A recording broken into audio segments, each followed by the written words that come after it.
বন্ধুরা, এবারের দীঘা যাত্রায় এই ব্লগটি আমাদের শেষ ব্লগ হতে চলেছে।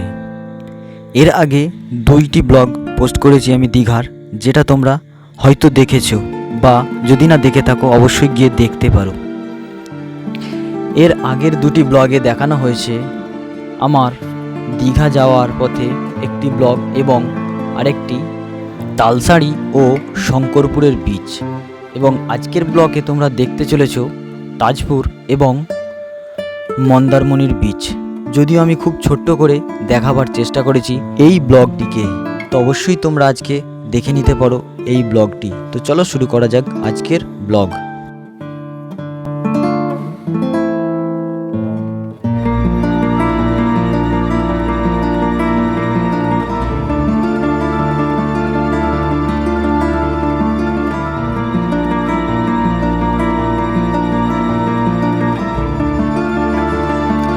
আজকের ব্লগটি শুরু করতে চলেছি আমি তাজপুরের বিশ্ববাংলা বিচ থেকে।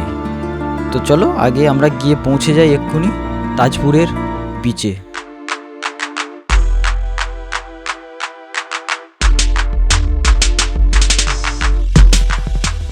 তো বন্ধুরা, ভিডিও শুরু করার আগে তোমাদের কাছে একটা রিকোয়েস্ট, যদি তোমরা আমার ভিডিও নতুন হও তো আমার চ্যানেলটিকে সাবস্ক্রাইব করো, এবং যদি ভিডিওটি ভালো লাগে তো একটি লাইক করো। তো চলো শুরু করা যাক আজকের ভিডিও। দেখো রোদ্দুরের এত টেম্পারেচার, আমি হেলমেট আর খুলিনি, মানে মাথায় এত রোদ লাগছে। কিন্তু এই বিচটা আমাদের দেখা ছিল, টার্গেট ছিল, সেই কারণে আমি আরও মানে বিচের দিকে নেমে এলুম। আর দেখো এখানে চড়াটাও কিন্তু অনেক বড় আছে, দেখতে পাচ্ছ অনেক বড় চড়া আছে, দারুণ লাগছে। ওই দূরে একটা ব্রিজ রয়েছে বিচে, আর এই দিকটা হচ্ছে যে পার্ক, দারুণ লাগছে সমুদ্র। এখানেও বেশ ভালোই, এখানেও এসে সময় কাটানো যেতে পারে, ভালোই আছে। আমি তোমাদেরকে আরেকবার ভালো করে চতুর্দিকটা ঘুরিয়ে দেখাচ্ছি।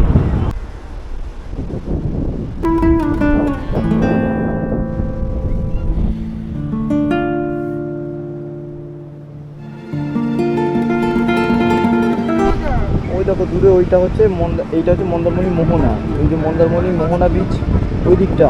বাকি ওই দিক আরও গেলে মন্দারমণি সি বিচ পাওয়া যাবে, আর আমাদেরকে যেতে হবে ওইটা দিয়ে ঘুরে। তো চলো এবার আমরা মন্দারমণি গিয়ে পৌঁছে বাকি যা হবো ওখানেই হবে। তো বন্ধুরা, এবার আমরা পার করব মন্দারমণি যাওয়ার পথে যে ব্রিজটা রয়েছে সেই ব্রিজটা। আর ব্রিজটা দেখতে মানে কি বলবো, দারুণ লাগছে। এটা মন্দারমণি ব্রিজ। মন্দারমণি ব্রিজ বল, মন্দারমণি যে মোহনা রয়েছে না, তার আগে যে ব্রিজটা আছে ব্রিজটা বল। আমরা ব্রিজ পার হচ্ছে এবার, মন্দারমণি ব্রিজে আছি আমরা।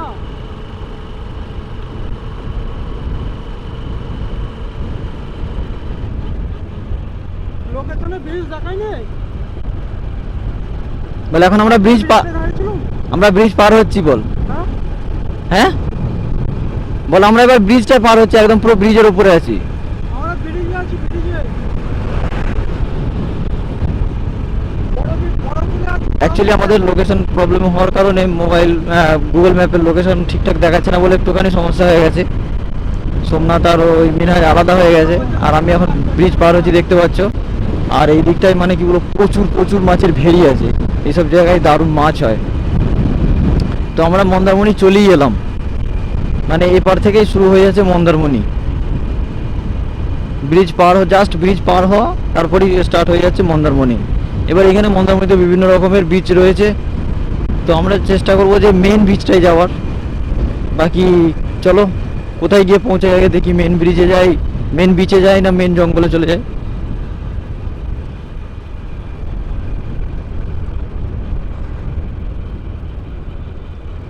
Mandarmani sea beach 9 kilometre.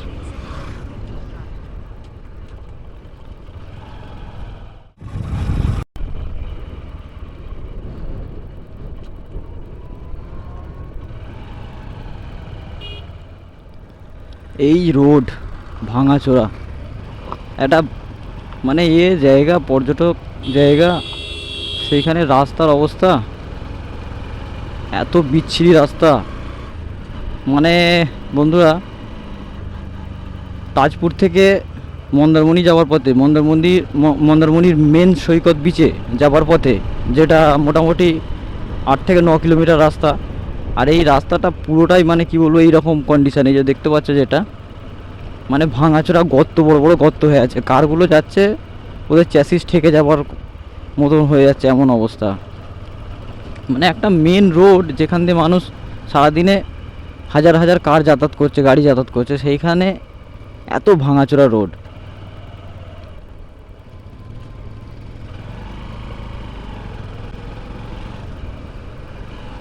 এই সব রাস্তাগুলোকে তো অন্তত সবসময় ভালো রাখা দরকার। কোনো সরকারের নজর নেই। যাকে চলো আমরা গিয়ে পৌঁছাই আগে মন্দারমণি সৈকত বিচ।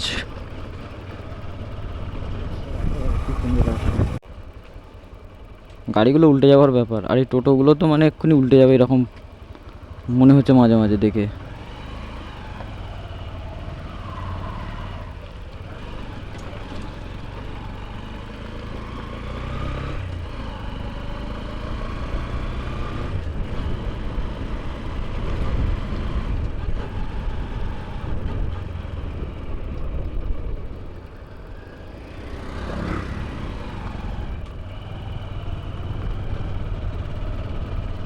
একটুখানি দেখলুম না যে ভালো, পুরো রাস্তাটাই খারাপ যতটা এলুম।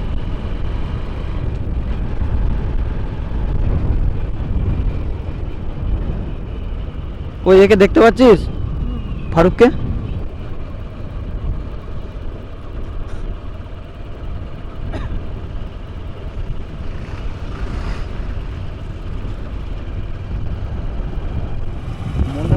প্রচুর রিসর্ট আছে বুঝলি, মন্দারমণিতে প্রচুর রিসর্ট আছে, বড় বড় রিসর্ট আছে কিন্তু প্রচুর। মানে হোটেলও আছে কিন্তু তার সঙ্গে রিসর্টও রয়েছে প্রচুর।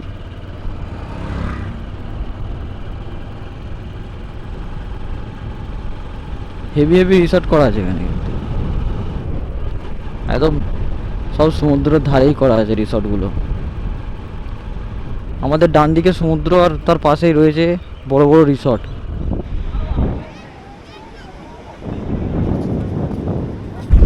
তো বন্ধুরা, এই হচ্ছে মন্দারমণির সি বিচ। আর আজকে আমরা মন্দারমণি সি বিচে স্নান করব। তো এখন আমাদের ব্যাগ স্যাগ এইখানেই কোথাও রাখবো ভাবছি, রেখে দিয়ে আমাদের একজন স্নান করবে না, তো সে মালজলগুলো সামলাবে। বাকি এবার আমরা গিয়ে স্নান করব। তো তোমরা দেখলে মন্দারমণির সি বিচ, আমি সেরকমভাবে দেখাতে পারলাম না, মোটামুটি একটা দেখালাম, কারণ আমাদের কাছে সময়ের এবার অভাব হয়ে গেছে, কারণ এবার ফিরতে হবে। তো একসঙ্গে অনেকগুলো বিচ দেখা হলো, এটাই যা। তো ভালো লাগলে অবশ্যই কিন্তু একটা লাইক করবে। তো চলো এবার আমাদের স্নান করার টাইম।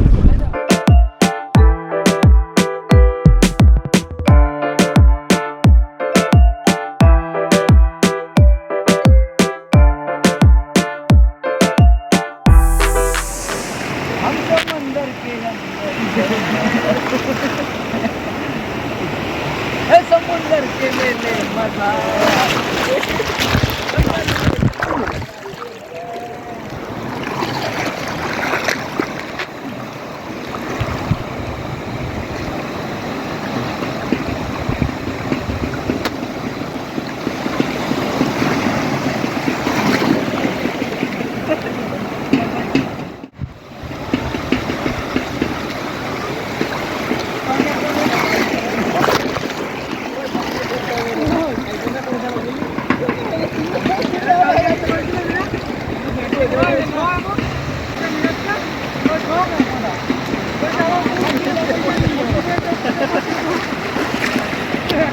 বন্ধুরা, আমাদের মন্দারমণির বিচে ভালোই মজা হলো মোটামুটি। মানে দীঘার মতন অতটা নয়, মানে নিউ দীঘা বা ওল্ড দীঘা ওরকম অতটা নয়, কারণ এখানে এমনি এরিয়াটা দেখতে পাচ্ছি ফাঁকা ফাঁকাই, লোকজন খুবই কম, আর বিচেও খুব লোকজন কম।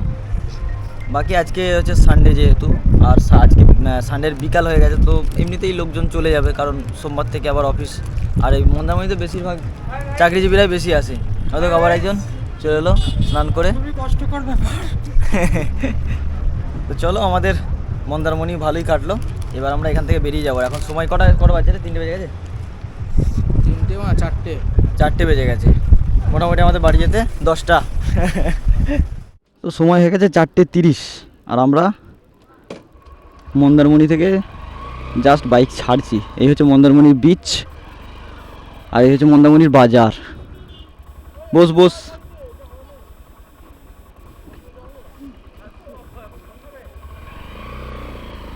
তো চলো।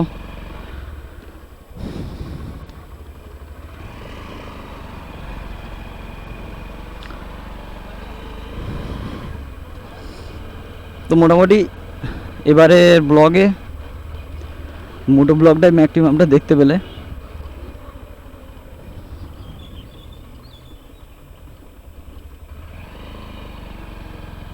এমনি ব্লগ আমি করিনি মানে সেরকমভাবে করা হয়নি, কারণ এর আগে আমার ব্লগ ছাড়া আছে। আর মন্দারমণি ব্লগ তো আমি তোমাদেরকে দেখালামই শর্ট করে, ছোট করে। তো বন্ধুরা, আমি মন্দারমণিতে এসে যেটা দেখলাম সেটা হচ্ছে যে মন্দারমণিতে বেশিরভাগই কিন্তু রিসর্ট রয়েছে, এখানে হোটেল কম আর বেশিরভাগই লাক্সারি পারসন। তাহলে মানে পকেটটা মোটা থাকতে হবে, বাকি কম খরচে থাকার জন্য হোটেল পাওয়া যায় কিনা সেটা খুঁজতে হবে। আমরা যদিও দেখিনি, আমরা যেহেতু এখানে থাকিনি। আর বেশিরভাগটা যেটা দেখতে পাচ্ছি সেটা হচ্ছে যে এখানে প্রচুর কিন্তু রিসর্ট রয়েছে ভালো ভালো। তো যারা রিসর্টের সন্ধানে থাকো রিসর্টে থাকবে এবং তারপরে এখান থেকে বেরিয়ে যাবে, তাদের জন্য কিন্তু একদম পারফেক্ট জায়গা এটা। আর এখানের বিচে যেটা দেখলাম, এখানে সমুদ্রের মানে এখানে বিচের ঢেউগুলো কিন্তু একটু বড় বড়, হয়তো সেই কারণেই বেশিরভাগ যারা বিচের মজা নিতে আসে তারা নিউ দীঘাতেই চলে যায়। আর আমার একটু গলার আওয়াজটা একটু বসা বসা হয়ে গেছে, দুদিন একটু চেঁচামেচি হয়েছে, মানে চেঁচামেচি বলতে নিজের মনে চেঁচামেচি আওয়াজ, একটু জোরে জোরে কথা বলা। তারপরে দুদিন স্নান করা হলো সমুদ্রের জলে, তার কারণেও হতে পারে। সো কোনো অসুবিধা হয়নি আমার। তো চলো মন্দারমণি বাই বাই, আবার কোনো দিন ইচ্ছে হলে আসা হবে, অসুবিধা নেই।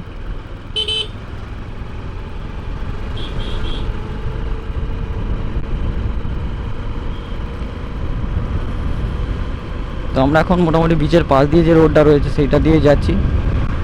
এখান থেকে আমরা মোটামুটি 7 থেকে 8 কিলোমিটার বাইক চালাবার পরে তারপরে আমার মনে হচ্ছে মেন রোডে গিয়ে উঠবো, বা হয়তো তার একটু বেশি হতে পারে, 10-15 কিলোমিটারও হতে পারে।